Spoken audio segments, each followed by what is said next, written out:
하나님은 사람을 너무나 사랑하신다. 하나님의 자녀들을 너무나 사랑하신다. 부모가 자녀를 사랑하는 마음, 자녀가 마음 아파하면 부모의 마음이 더 아프다. 자녀가 몸이 아프면 부모가 몸이 더 아픈 게 낫다고 생각한다. 자녀의 고통을 내가 지겠습니다. 나에게 그 고통을 주시고 자녀가 그 고통에서 해방받게 하옵소서 하는 것이 부모 마음이다. 하나님이 전 세계 자녀들을 향해 가지고 계신 마음이 그것이다.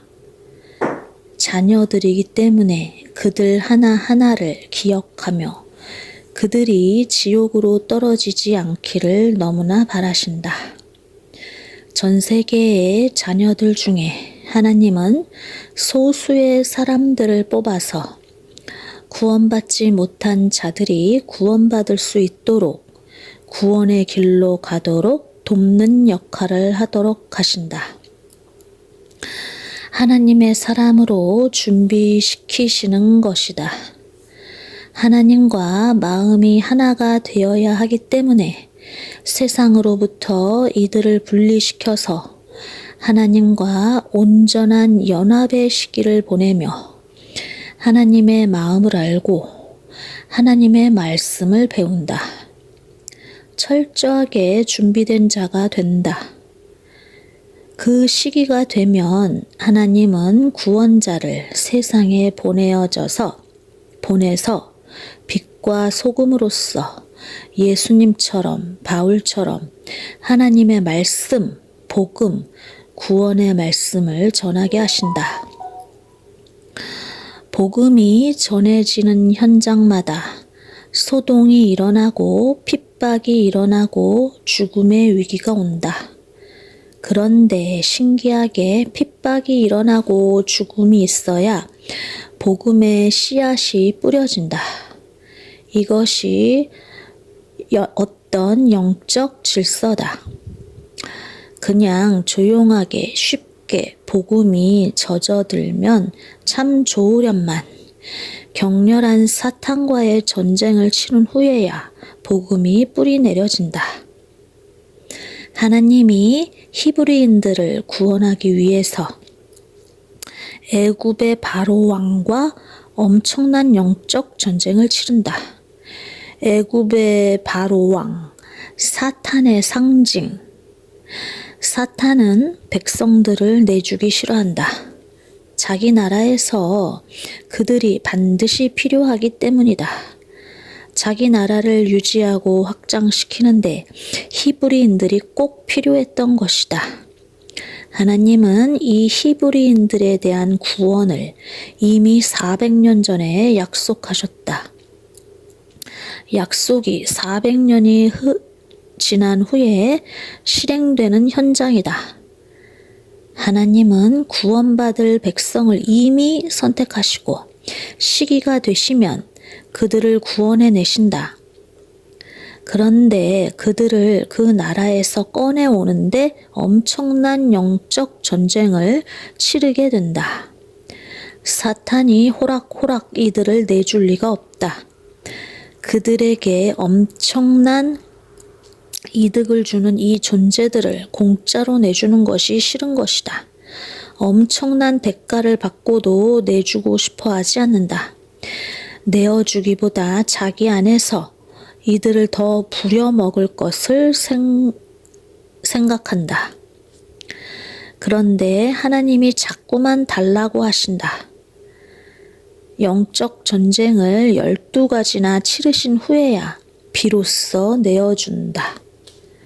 맨 마지막에 양의 희생, 그로 인한 피가 뿌려진 후에야 그 피가 발려진 히브리 노예에게는 죽음이 지나가 버리고 사탄의 자녀들이 모조리 죽음을 맞이하게 된다.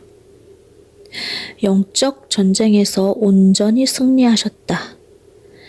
예수님의 피 흘림의 희생으로 사탄의 왕의 통치권이 붕괴되었다. 사탄이 무너졌다. 사탄에게 있던 왕의 권세가 예수님께로 이양되었다. 예수님이 사탄이 가지고 있던 왕의 통치권을 가져오셨다.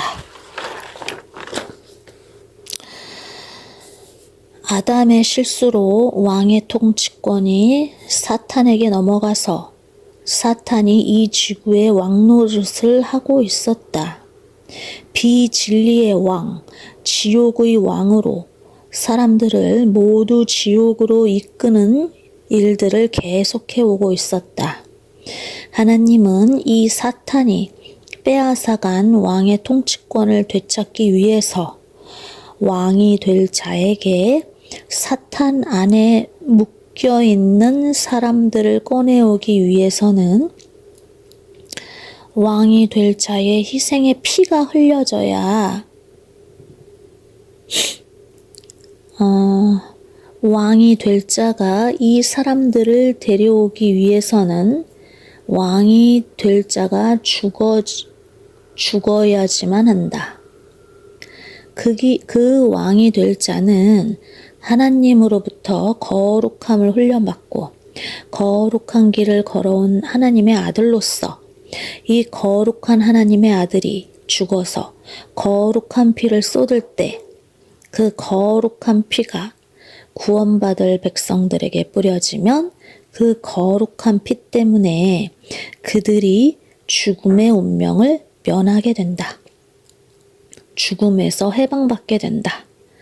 죽음이 운명인 사탄의 나라 안에서 구원받을 백성들을 향해서 왕이 될 자의 거룩한 희생의 피가 뿌려지면 그들이 죽음의 운명에서 해방받는다.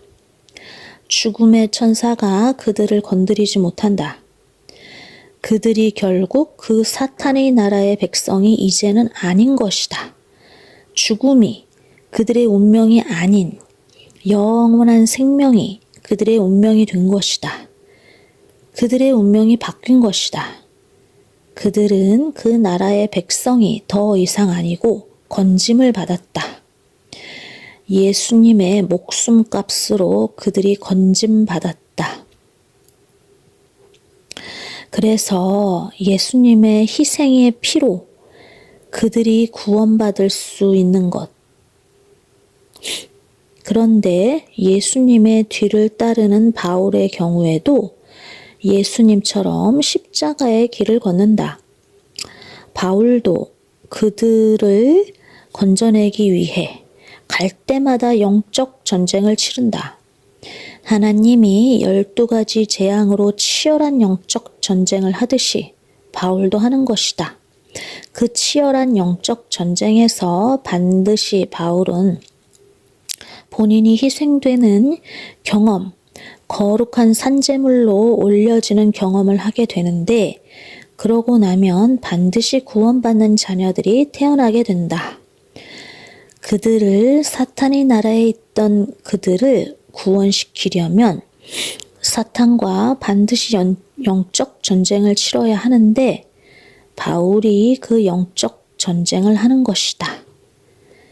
희생 제물로 하나님께 바울이 드려질 때에 그 희생의 대가가 구원받는 성도들을 태어나게 하는 것이다.